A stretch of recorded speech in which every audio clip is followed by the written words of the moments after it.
What are the top 5 things you can do to improve your egg quality?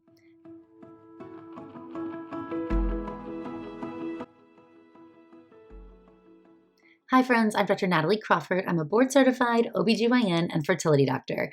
And every single day, I talk to people about their bodies, their health, their fertility, and try to help put you in a position to be a better advocate for your own health. And that is what this entire YouTube channel is about.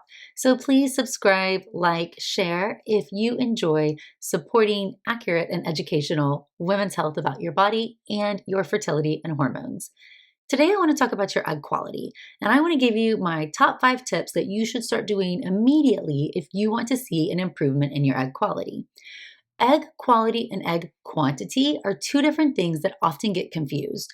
So when we think about this, your egg quantity is the number of eggs you have remaining.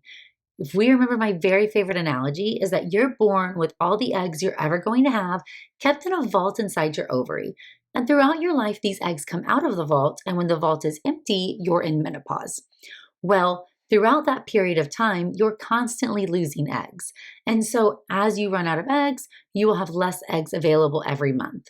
Interesting fact, fewer eggs in the vault, fewer eggs come out every single month. And those are markers of egg quantity, or the number of eggs. And we can check that with things like AMH, or anti-Mullerian hormone, which is a blood test, or an ultrasound, which is checking an AFC, or an antral follicle count. Egg quality is not something that we can easily test. We know that the quality of your eggs decreases as we all get older.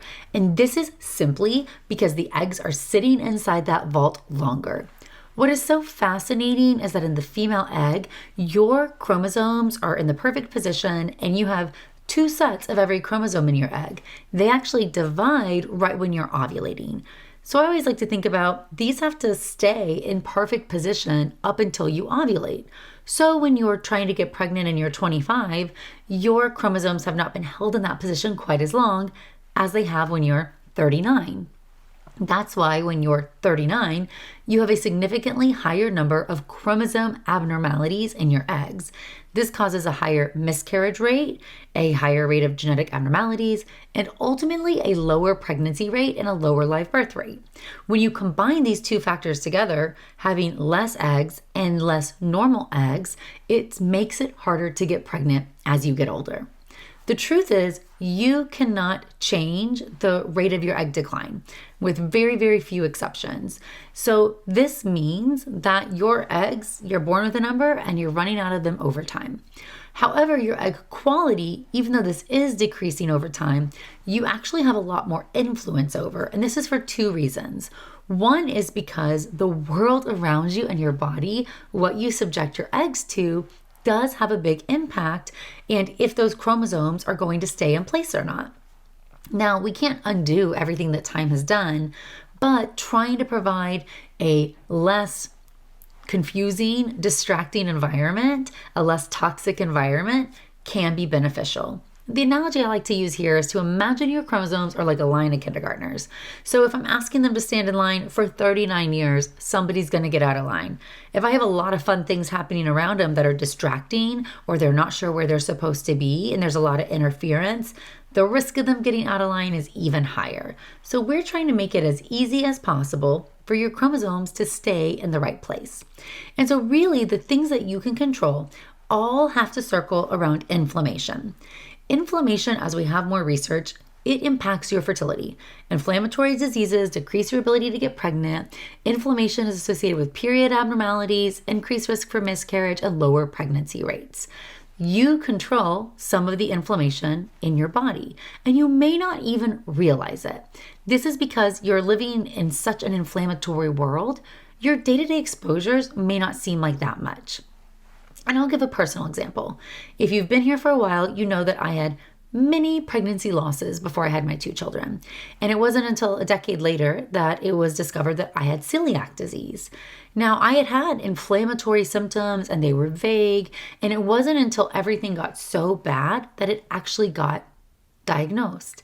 And yet when I started to remove gluten and really felt what it felt like to be truly, truly anti-inflammatory, I had never felt better because I was living with such a constant burden of inflammation. And so it's really important if you're struggling especially, or you're trying to get pregnant at an older age, that you control the factors that you can, because you can't control everything. So here are my top 5 tips for you if you want to try to improve your egg quality or the chromosome structure normality inside your eggs. Number 1 is going to be to pay attention to the foods you eat, specifically more whole foods and less processed foods.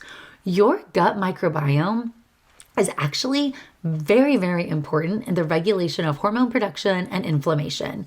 And if you hear about things like a leaky gut, what that means is that the gut barrier is not protecting your body from toxic substances. But the gut is also so important, as I said, in the regulation of hormones, specifically estrogen. So when it comes to trying to decrease your inflammation, whole foods, meaning decrease processed foods, no fried foods, decrease sugar, decrease the processed meats, and really start to look at focusing a diet on those real foods that exist, that is my top tip, number 1. Number 2 is going to be to consider adding in a supplement. And I always think in the perfect world, every single nutrient you need should come from food.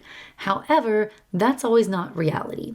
And one thing that has been consistently shown to be beneficial for egg quality is coenzyme Q10. And the dose for egg quality in studies is 200 milligrams 3 times a day. So you can take CoQ10 3 times a day, up to 600 milligrams, and this dose can be helpful for egg quality. Now, of course, if you're trying to get pregnant, please take a prenatal vitamin and please take 400 micrograms of folic acid. If you take methylated folate, take an additional folic acid. And I have information on that specifically, but want to make sure that you are getting the nutrients you need for pregnancy. But for egg quality, CoQ10 can be beneficial. Number 3 is going to be remove plastics. Any plastics, we know that microplastics become a part of our body, a part of our ovaries, but we also know that plastics have endocrine disrupting chemicals in them, things like BPA, and that other endocrine disruptors like phthalates and PFCs and forever chemicals live in so many products we come in contact with. I could give you a whole list for a kitchen overhaul, and we'll do a video on that soon, but let's start with plastic.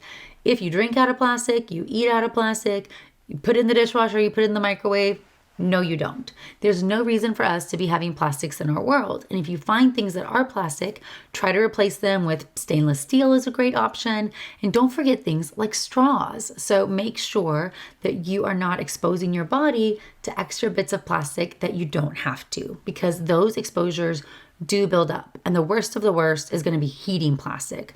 No plastic in dishwasher, no plastic in the microwave.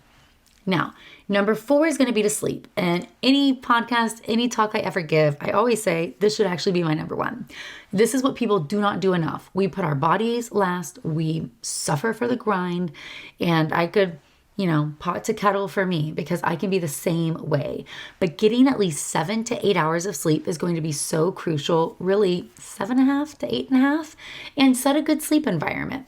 This means electronics, charge them over there.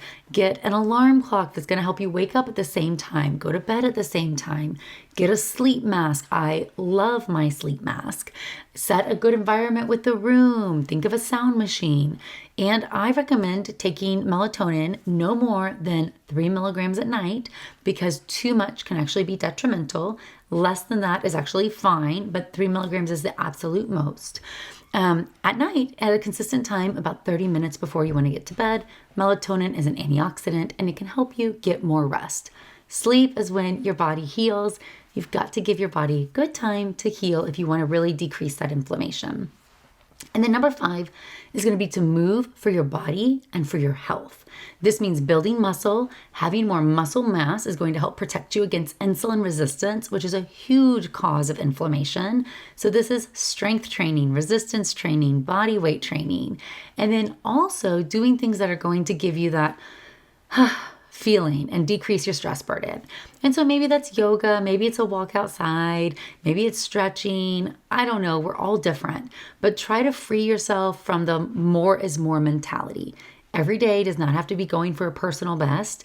Listen to your body and really focus on using movement to build muscle and to reduce your stress.